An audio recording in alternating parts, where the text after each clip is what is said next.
Hello, Steve White, Trek Boy 89 for Steve Arts 89. Well, another little bit of news about Section 31. I hate this film. I wish it wasn't being made.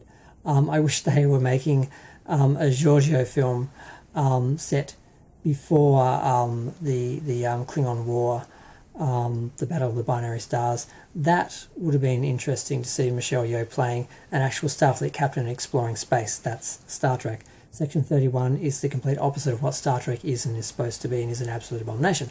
But one of the speculative things about it was exactly when it was going to take place, because Giorgio was taken from Discovery's universe / timeline / future and brought back into the past because she couldn't stay out of time because she'd moved dimensions and time. And basically Doctor Who moved her because they changed the Guardian of Forever into Doctor Who based on the original script, which makes no sense because the original script was heavily edited and changed so it could be used for Star Trek, because Harlan Ellison didn't really understand Star Trek when he wrote the script, and he was writing the story very much for itself, not for Star Trek.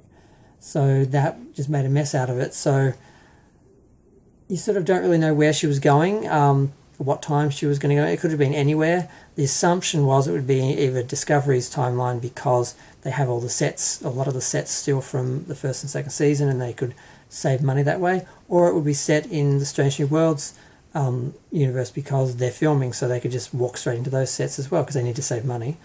And that is now sort of being confirmed that it is based in the Discovery era, and that's mostly based on a badge that was seen. But talk is that it could have ramifications for the fourth season of Strange New Worlds, which kind of irks me. I don't think they should be connected. They should be totally separate. And I don't want... I mean, Strange New Worlds started off with potential, but Kurtzman couldn't let them do a Star Trek show because even though he seemed to have been browbeaten into doing the show because fans wanted it, it's like, well, we'll give them the show, but we're going to do it our way. So they made really clear that this is still a spin-off of Discovery, and it's still basically a Discovery universe, and it's not really going to be the Star Trek that we want and we're demanding. So I will fault him on that.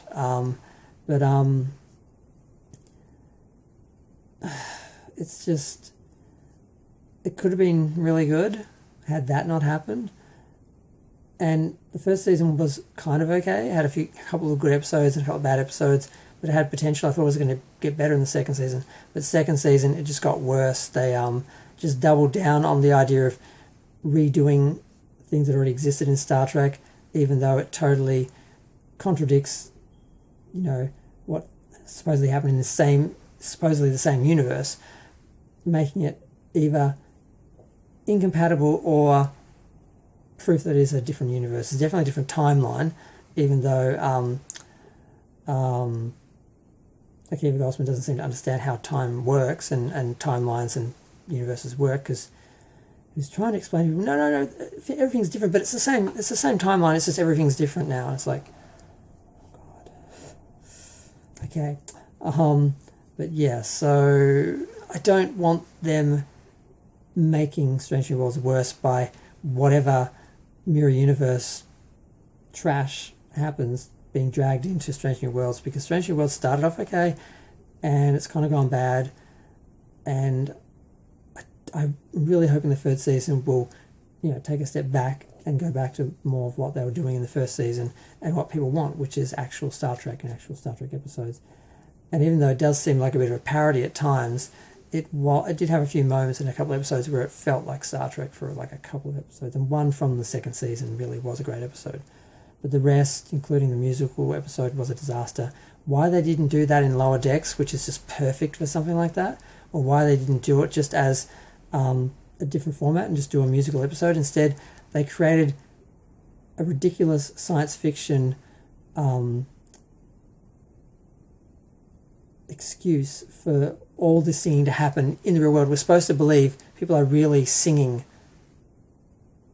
like, because of a space anomaly, basically. It's just I just don't understand why everything they've done on Discovery could have been good. Everything they've done on Strange New Worlds could have been good.